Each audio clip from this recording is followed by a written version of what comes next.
બધા ધ્યાનથી સાંભળે છે, ધન્યવાદ છે. હવે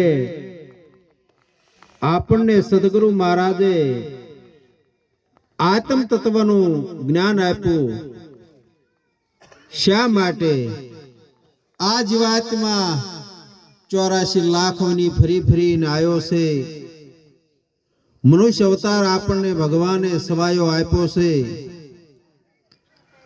તો આ ભવસાગર તરવા માટે આપ્યો છે.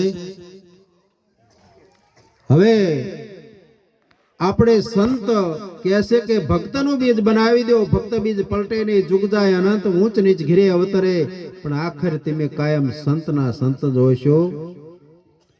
84 ની અંદર જેટલું દુઃખ હતું આ સંતોને બધોય ખબર છે, અનુભવ કર્યો છે. મનુષ્ય જેવી કોઈ સુવિધા નથી, મનુષ્ય જેવો કોઈ અવતાર સવાયો નથી. 84 લાખ અવની ભગવાને બનાવી છે, પણ મનુષ્ય જેવું એકય સુખ નથી. એટલે ભક્તનું બીજ બનાવવાનું છે. પણ સદગુરુ મહારાજે મીરાબાઈ કહે છે કે આત્માને ઓળખ્યા વગર 184 મટવાની નથી. અને મનની અંદર જે ભ્રમણાયું પડે છે આ ભાંગ્યા વગર ભવના પેરા મટવાના નથી. ભ્રમણાયું એટલે વિના વિચાર જગત સકલ જગત ભૂલ્યા. આ બધા જ્ઞાન વિનાના બધા ગૂંચવાયા છે. સાચું જ્ઞાન પ્રાપ્ત કરવા માટે સંતો આપણને માર્ગદર્શન રાહ બતાવી રહ્યા છે. ખેતર બડા બિન રખવાળા ઓડા કિના ઉભા. અકલ વિનાના કોઈ દી ઓડા ઓળખ્યા નથી. આ બધા દેખત હરણા બિના પણ કશું નથી. ચડી બ્રહ્મ ખુમારી કોઈ દી ઉતરે નહીં, સુખ મુખ કયું ન જાય. આખું જગત જ્યારે બ્રહ્મમય દેખાય. સદગુરુ મહારાજે આવું આપણને જ્ઞાન આપ્યું છે. ગુરુ હમારા ગારડી કે મુझ પર કીધી મેર, મોરો બતાયો મરમનો તો ઉતરી ગયા સબ ઝેર. કદાચ વાદીને આપણે લોટ કે પૈસા આપે ને એટલે રીજે જાય એટલે મોરો આપે. તે કોક યારું કે પડકા કડ્યા હોય ને તો એનું ઝાર ઉતારે. પણ સદગુરુ મહારાજે કેવો મોરો આપ્યો છે. જ્યાં જોવે ત્યાં ભગવાન સિવાય બીજું કઈ દેખાય જ નહીં. પછી કોની હારે વાદ કે વિવાદ, ઈર્ષા કે દગા કે પ્રપંચ કરવાનું આવે. પ્રથમ પાયો ઉપદેશની અંદર સદગુરુ મહારાજ આપણને સમદ્રષ્ટિ કરાવે છે. સમદ્રષ્ટિ થઈ છે કે નથી થઈ એ તમારા મનને પૂછી જોજો. ઊંચું નીચું દેખાય છે કે નથી દેખાતું, આ લક્ષ્યમાં લેવાનું છે. આવી રીતે સત્યમય જીવન જીવવાનું છે.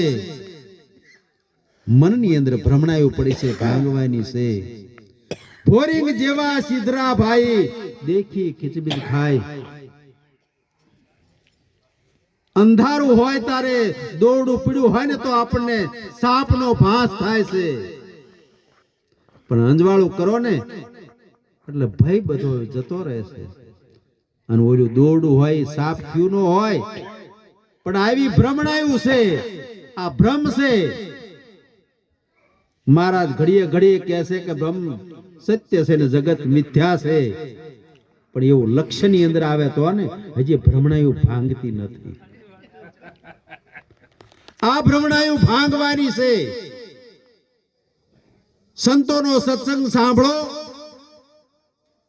અને જે સાચી ધારા સાચું જે લક્ષ્ય લેવાનું છે એ લીશો તો જ ભ્રમણાયું ભાંગશે, નકર ભાંગવાની નથી.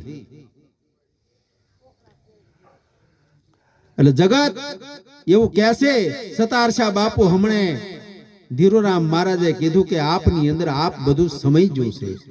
હું કિસી કા ગુણ ગાવું, મેરી સિવા કોઈ ઓર નો દૂજો. હું કિસી કા ગુણ ગાવું. નહીં મેં વયમ, નહીં પવન, નહીં અગ્નિ પાણી કે માટી, કશું નથી. મેરી સિવાય કોઈ ઓર નો દૂજો. આ કિના ગુણ ગાવાના? તમારી સિવાય જગતની અંદર કોઈ બીજો છે જ નહીં. આવું લક્ષ્ય થઈ જવું પડે. ચારે આવું લક્ષ્ય થાય સદગુરુ મહારાજે જે સ્થાન નીચ પોતાનું સ્વરૂપ આપ્યું, અહીંયા જ્યારે લક્ષ્ય હોય ત્યારે જગતની અંદર તમને બીજું કંઈ દેખાય જ નહીં. સદગુરુ સિવાય જગતની અંદર કોઈ બીજો સહેજ નહીં, તમારી સિવાય કોઈ બીજો સહેજ નહીં. ભગવાન હોય તો તમે નથી, અને તમે હોય તો ભગવાન નથી. જો બે તમને દેખાતા હોય તો દૈતપણું છે, સમજી લીજો. અદ્વૈત જ્ઞાન પ્રાપ્ત થયું નથી હજી. આખા વિશ્વની અંદર તમારી સિવાય કોઈ બીજો સહેજ નહીં. કૃષ્ણ ભગવાન ગીતાજીની અંદર કહે છે કે બધે હું જ છું. ભગવાન બધે હોય તો તમે ચમનો હોય, તમે ભગવાન જ છો. સદગુરુ મહારાજે તમને ભગવાન આ રુદિયાની અંદર દેખાડ્યા છે.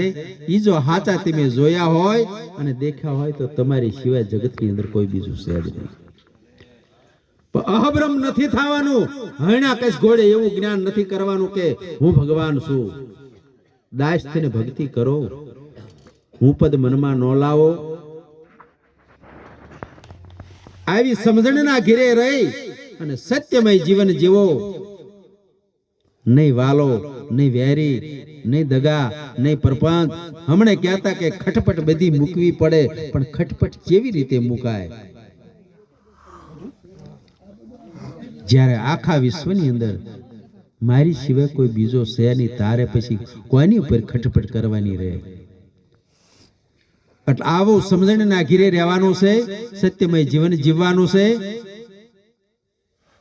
તો સદગુરુ મહારાજે તમને સમજણ આપીને એનું બરોબર પ્રમાણ છે.